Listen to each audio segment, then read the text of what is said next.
And welcome back, folks. Well, September is Preparedness Month.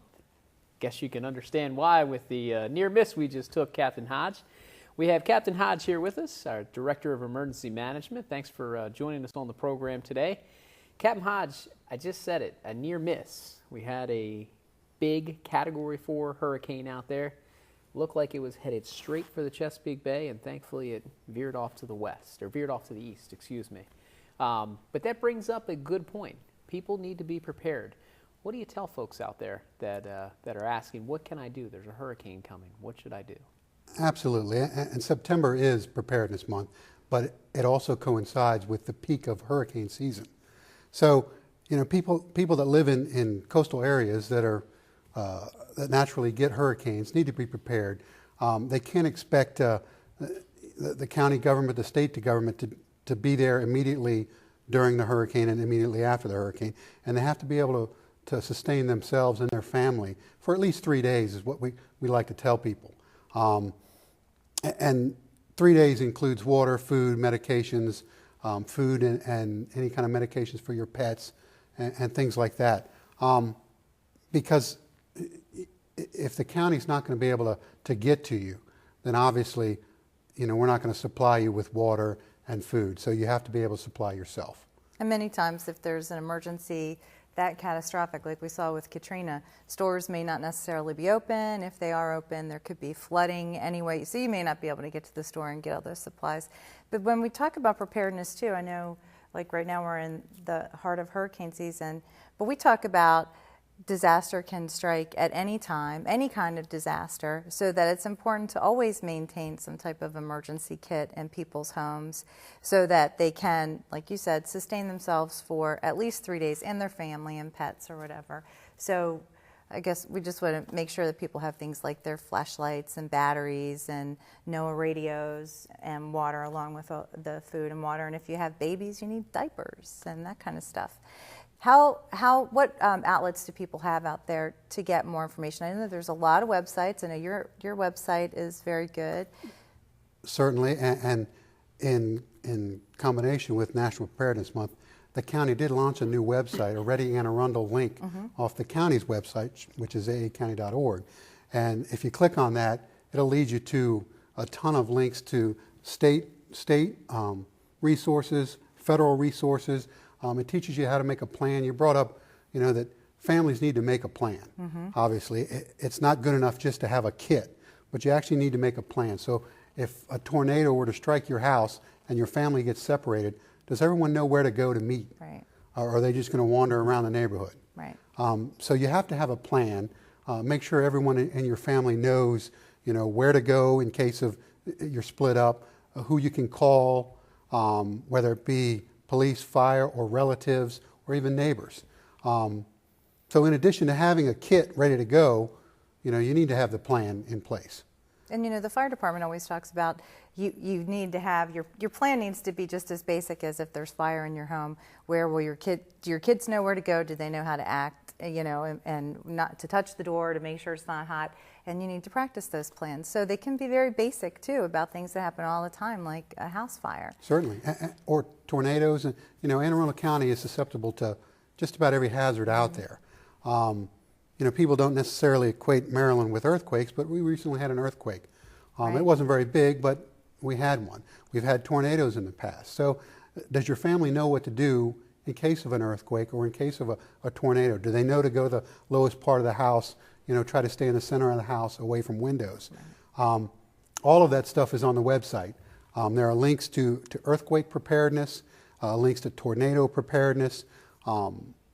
What to do when the power goes out. There's links to information about power outages, and you brought up a good point about having battery-powered radios and flashlights and that sort of thing, so that you can keep in touch with local news and things like that. Right. Well, we've talked a little bit about what we should do as citizens, but you as Director of Emergency Management, for example, when this hurricane is coming up the coast, give our viewers at home a little bit of an idea of what you and your staff do on a daily basis to prepare the government, prepare local government for emergencies like this. Certainly. Every government out there, Anne Arundel County included, has essential personnel. There are essential services that we deliver that citizens expect, and they deserve to expect. basic services like police and fire. There are also sheltering services that we provide. You know, if the power goes out for a long duration of time and the temperatures are you know, either too cold or extremely hot, you know, the county will open up a shelter so that people can come and spend the night, at least until the power can get restored.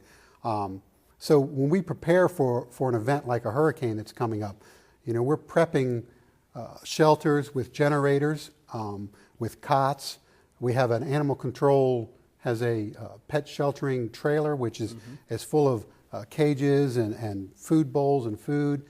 So essentially, when Hurricane Earl comes up the coast, we're prepping Annapolis High School to be a shelter. We may not open it, but we are actually prepping it to be a shelter. Obviously, we track the weather. We stay in touch with the National Weather Service with daily conference calls and the state emergency management, and keep the local government officials apprised of the weather and what's going on. And obviously, DPW plays a big role in this also, because you know, they're going to clear the roadways for us, especially if we have to evacuate. You know, major routes need to be clear so that we can get cars out of here, get families out of here. So those are the sort of things that we're doing to prepare for an event. Meeting with DPW, setting up, prepping shelters, meeting with the police department to talk about evacuation, possible evacuation routes, obviously maintaining the weather. We have a couple of software programs here that are linked to the National Weather Service, so we can actually track hurricanes real time with National Weather Service information. And it also tells us when we shouldn't evacuate.